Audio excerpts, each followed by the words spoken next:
Hello दोस्तों, आप सभी का स्वागत है इसके एजुकेशन में। जो कि हम बात कर रहे थे क्लास 9th के बारे में, और 1.1 का जो है हमने आपको सोल्यूशन बता दिया है। ठीक है, हमने 1.1 जो है, ठीक है, 1.1 जो है हमने सॉल्व कर लिए हैं। अब चलते हैं हम लोग किस पे, 1.2 पे।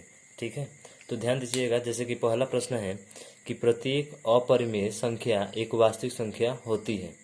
तो समझ लेते हैं कि अपरिमेय संख्या कौन सी होती है। तो ये इसके कहने का मतलब है कि जितना भी अपरिमेय संख्या है, जितना भी अपरिमेय संख्या है, वो सभी क्या कह रहा है, वास्तविक संख्या होती है। कौन सी संख्या होती है भाई, वास्तविक संख्या होती है। क्या वाकई में अपरिमेय संख्या जो होती है वास्तविक संख्या होती है, और हमें बताना है कि यह कथन सत्य है कि असत्य है। ठीक है, ध्यान रखिएगा।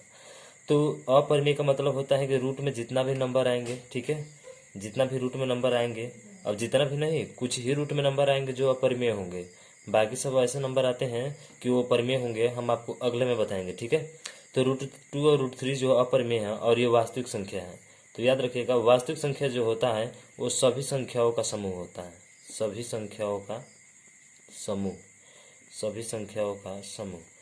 यानी कि इसमें वास्तविक संख्या में जितने भी आपके प्रकृति हो गया, पूर्ण हो गया, सम हो गया, विषम हो गया, ठीक है, अभाज्य हो गया, भाज्य हो गया, ये सभी संख्याएं जो होती हैं, ये सभी संख्याएं वास्तविक संख्या कहलाती हैं।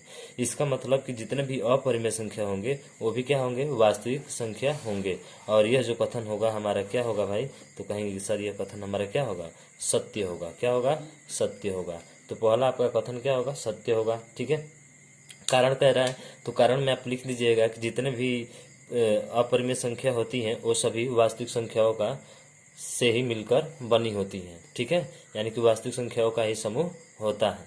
अब बात करते हैं दूसरे प्रश्न के बारे में। तो दूसरा प्रश्न है हमारा कि संख्या रेखा का प्रत्येक बिंदु √m के रूप का होता है जहां m एक प्राकृत संख्या है। अब ध्यान देना है कि संख्या रेखा पर इसे हमें क्या कर रहा है कि जितनी भी प्राकृत संख्या होती है वो संख्या रेखा पर निरूपित की जा सकती है।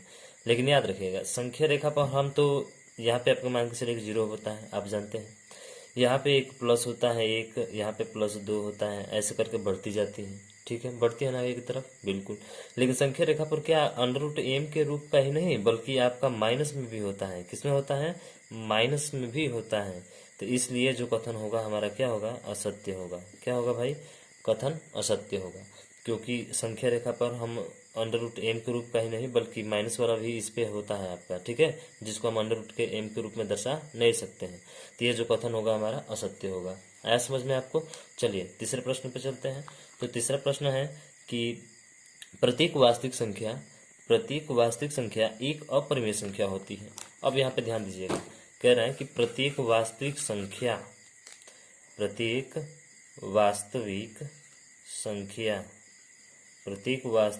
को ये कह रहा है कि परिमेय संख्या होती है। अब भाई याद रखना है कि वास्तविक संख्या में हमने बताया था कि जितने भी संख्या होंगे, जितने भी नंबर होंगे, वास्तविक संख्या का मतलब होता है सॉरी, कि वास्तविक संख्या में आपका परिमेय भी आएगा। क्या आएगा, परिमेय, अपरिमेय भी आएगा। ठीक है, परिमेय और अपरिमेय भी आएगा। इसका मतलब होता है कि आप सिर्फ ये कह सकते हैं कि परिमेय जो होगा वही सिर्फ वास्तविक संख्या होगा, यानी कि परिमेय वास्तविक संख्या हो सकती है। लेकिन आप याद रखिएगा कि वास्तविक संख्या परिमेय होती है। तो क्या वास्तविक संख्या में तो भाई अपरिमेय भी आता है, वास्तविक संख्या में अपरिमेय भी तो आता है ना। तो क्या आप अपरिमेय को भी कह देंगे कि ये परिमेय होता है, नहीं। ये हमारा कथन क्या होगा, गलत होगा। ये हमारा कथन गलत होगा, क्योंकि ये प्रत्येक वास्तविक संख्या कह रहा है। प्रत्येक का मतलब होता है कि सभी वास्तविक संख्या जो होती है वो परिमेय संख्या होती है। नहीं, ये गलत है। इसके पहले वाले में कह रहे थे कि परिमेय संख्या वास्तविक संख्या होती है, ये कहता सही होता। या फिर ये कहता कि जितने भी अपरिमेय है ये सभी वास्तविक संख्या होती है, तो भी सही होता। लेकिन अगर ये कह दे कि वास्तविक संख्या परिमेय संख्या होती है सभी, और सभी कह रहा है, तो ये गलत बात है। ठीक है ना। तो ये जो होगा हमारा क्या होगा, कथन असत्य होगा। ये कथन क्या होगा हमारा, असत्य होगा। तो जो तीसरा प्रश्न था, ठीक है, कि प्रत्येक वास्तविक संख्या एक अपरिमेय संख्या होती है, तो कहेंगे नहीं, प्रत्येक वास्तविक संख्या अपरिमेय संख्या नहीं होती है। क्यों, क्योंकि अपरिमेय संख्या जो होती है वो वास्तविक संख्या में शामिल रहती हैं। और ये अपरिमेय संख्या कभी परिमेय संख्या नहीं होती है। समझ रहे हैं कारण में क्या लिखना है? क्योंकि √3 जो है एक अपरिमेय संख्या है, जो कि ये परिमेय संख्या नहीं है, इसलिए यह कथन क्या होगा? असत्य होगा। आज समझ में आपको? तो पहले का 1 2 3 जो है हमने अच्छे तरीके से हल कर लिया।